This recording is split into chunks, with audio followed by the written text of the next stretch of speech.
And welcome back. Our guest tonight is Cale Sampson. He's a hip-hop artist and the original concept of hip-hop, being conscious of your surroundings and presenting that in a very positive way. Not all this crap, look at my chain, look at all these girlfriends I don't really have. He's a real, true hip-hop artist, and he's here to promote his new album, The Big Picture. He joins us now via video Skype.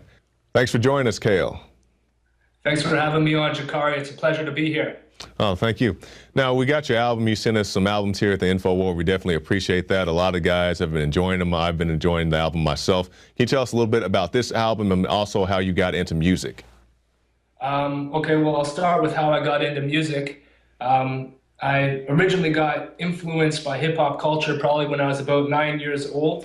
At the time, I was living in the West End of Toronto, and I remember to get into my apartment every day, which was on the 12th floor, I would have to walk by this group of older dudes that would always be freestyling and ciphering in the lobby. And because I took an interest in what they were doing, they kind of took me under their wing and gave me a bunch of tapes to listen to. And some of the tapes that they gave me just so happened to be of some of the original great MCs. So right off the bat, I was listening to guys like KRS-One and NWA and Chuck D from Public Enemy at like age 9. So, you know, these guys, they weren't talking about meaningless entertainment or mindless subject matter. They were talking about like real life social injustices that were occurring that the mainstream media wasn't reporting on. And they were providing their listeners with like real life street level commentary based on their experience through the music. So that was the original sort of hip hop spirit that spoke to me and that has always inspired me. And when you consider that the world's even crazier than it was back then, that's the same sort of gusto and attitude that I feel people need and that are looking for. So that's the type of music that I'm trying to do now. And then in terms of The Big Picture, the album that I just released, I started writing this probably about 3 years ago. And, you know, I was basically just very uninspired by a lot of the sort of fluffy, gutless music that I was hearing on the radio and seeing on MTV. And, you know, I felt that it was very detached from the reality of, you know, what's going on in the world. So I wanted to make music that more accurately reflected our time. So, you know, I started watching documentaries and going to websites like InfoWars.com. And, you know, I ended up writing a song called Reach Up, which I recently released a video for. That was the first song off of The Big Picture. And you know, that it sort of talks about a variety of issues like economic inequality, government corruption, basically everything. It's sort of a summary of where my album would go, The Big Picture. And so, yeah, we released that. And I just kind of feel like the times has come where people want somewhat of a breath of fresh air, so to speak. So I'm hoping that my new album will be able to provide people with that. Yes, because we see, you know, what you call the fluffy music, all the soulless dribble that's perpetuated by the mainstream media that's usually out there. You know, we have videos of suicides and sell your soul to the devil and all these demonic symbols and the music now of the days, you know. So what do you think about that? You know, what do you think about the media? I know you're in Canada. Maybe you guys have a little bit of different influence as far as artists. But, you know, when you look at the mainstream and you see the mainstream artists, what do you think about that?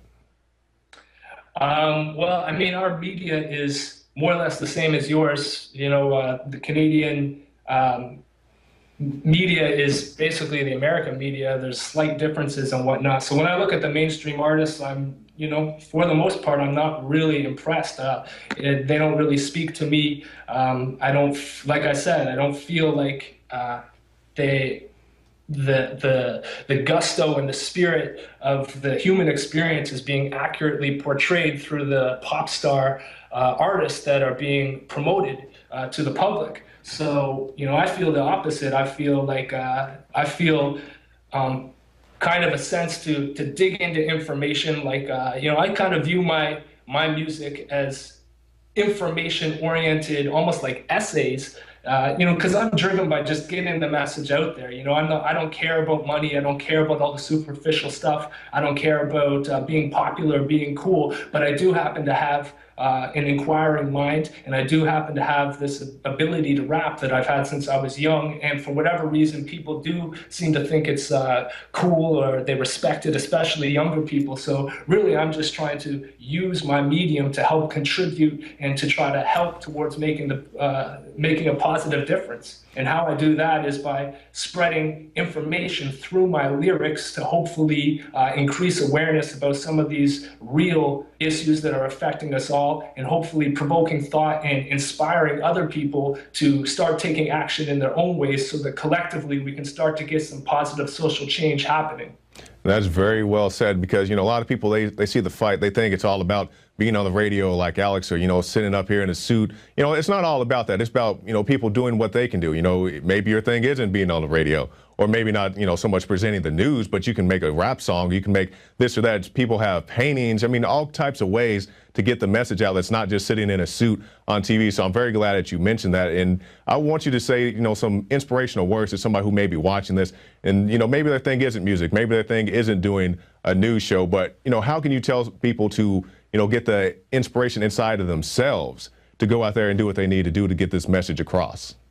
I would just encourage anyone out there who is awake and who's aware of this information to, whatever your medium is, to not be afraid to stand up, not be afraid to speak out.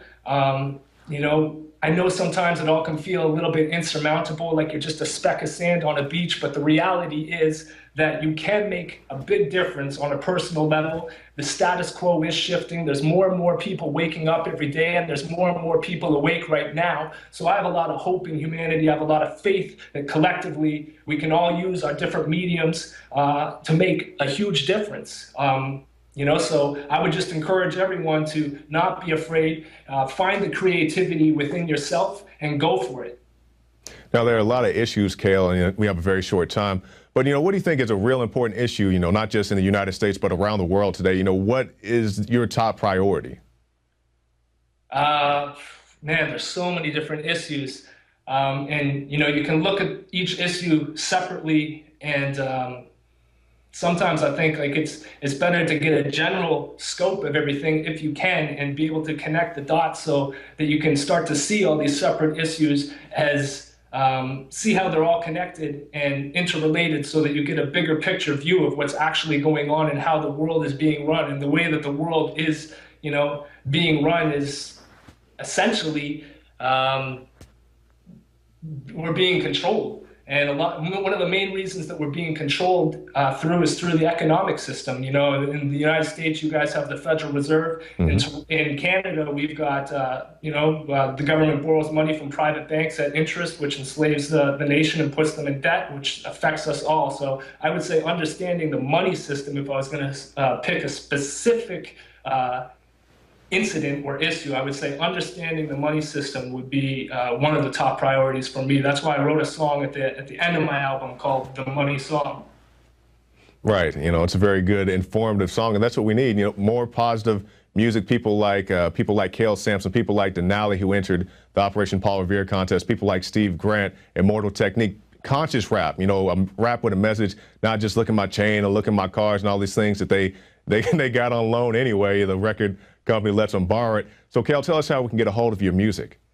If you want to learn more about me and my music, you can go to my website, calesampson.com. Feel free to add me on Twitter at Cale_Sampson.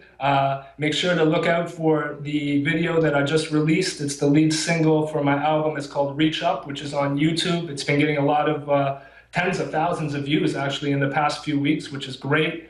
And just look out for my album, The Big Picture, which is coming out on September the 3rd on iTunes. All right, I'm gonna put you on the spot, and if we have to, we can cut it out, but can you bust a freestyle? I can bust something, probably. Throughout our whole lives, we've been made to believe that we're just little people who are powerless and weak, that we're insignificant in the higher scheme of things, but it's a lie. The opposite is reality, so don't believe the false history we've been taught. It's time to talk to our neighbors and turn the television off. Take responsibility for your actions and thoughts and realize the true potential that you've got. Because once you understand the way that energy works, you'll feel connected to each other and the earth. Then you'll listen to your heart when it's speaking to you, and start to do the right thing in all that you do. Our collective consciousness has to decide to be in a state of love and no longer comply. So we're fully empowered. Let's step away from the fear and start to lead by example. The revolution is here. There you go. And that's the best commercial. That's the best plug you can do right there. Cale Sampson, CaleSampson.com. Thank you for your time. Thanks a lot, Jakari. All right. And if you'd like to learn more about how hip-hop is really supposed to be, stop by the InfoWars store and pick up the Professor Griff book special. You can see them all right there. 3 great books: Acapella Revolution, Analytics, and the Psychological Covert War on Hip-Hop, all available at the InfoWars shop. Well, that's going to do it for this edition of the InfoWars Nightly News. I'm your host, Jakari Jackson, and we'll see you next time.